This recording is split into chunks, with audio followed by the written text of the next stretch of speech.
8h20 dans les rues de la ville de Mana. Une animation particulière attire l'attention des riverains. Un cortège essentiellement constitué d'habitants du village amérindien de Javoué, mais aussi de quelques personnalités de la commune, va parcourir la ville en tenue traditionnelle, rythmée par le son du samboula.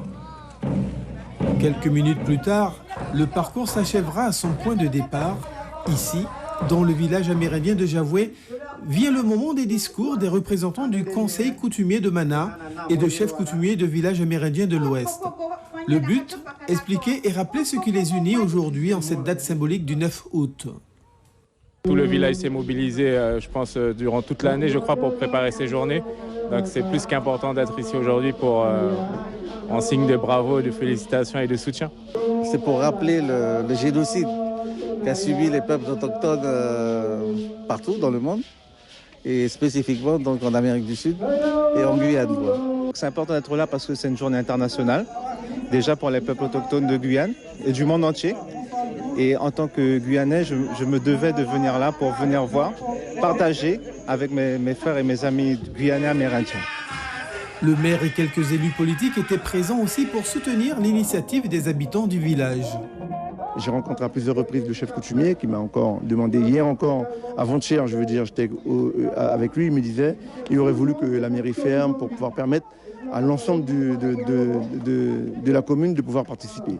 Bon, comme je l'ai dit dans mon discours, je vais devoir maintenant l'entériner dans les instances communales parce que c'est vrai que j'ai donné cette journée, mais je vais devoir l'inscrire, je dirais, dans les jours fériés de la commune et voir avec les syndicats, bien sûr, comment nous allons faire pour pouvoir l'intégrer au sein du fonctionnement de la mairie.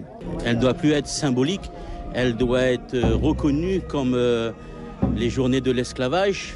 Donc c'est pour ça que je pense qu'il est important à tous ceux qui se sentent et qui sont amérindiens surtout de venir soutenir les différents villages qui font des actions. Cette journée se veut l'occasion pour les visiteurs de découvrir l'art et la culture amérindienne à travers plusieurs stands d'artisanat, de restauration et de rafraîchissement, mais pas seulement. On a proposé au public deux parties. D'abord une partie réflexion, évidemment, c'est faire entendre les voix autochtones sur leurs propres problèmes. Évidemment, ça c'est la première partie. Et puis une deuxième partie beaucoup plus festive, on va dire, conviviale, fraternelle. Là, on propose une dictée Kaligna, par exemple. Ensuite, on aura droit à une lutte guerrière, la soie, pour terminer par une chorégraphie guerrière.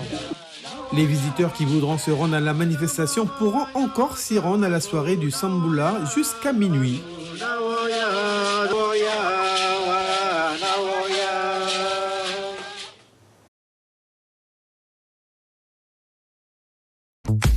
Suivez l'info sur Guyane la Première.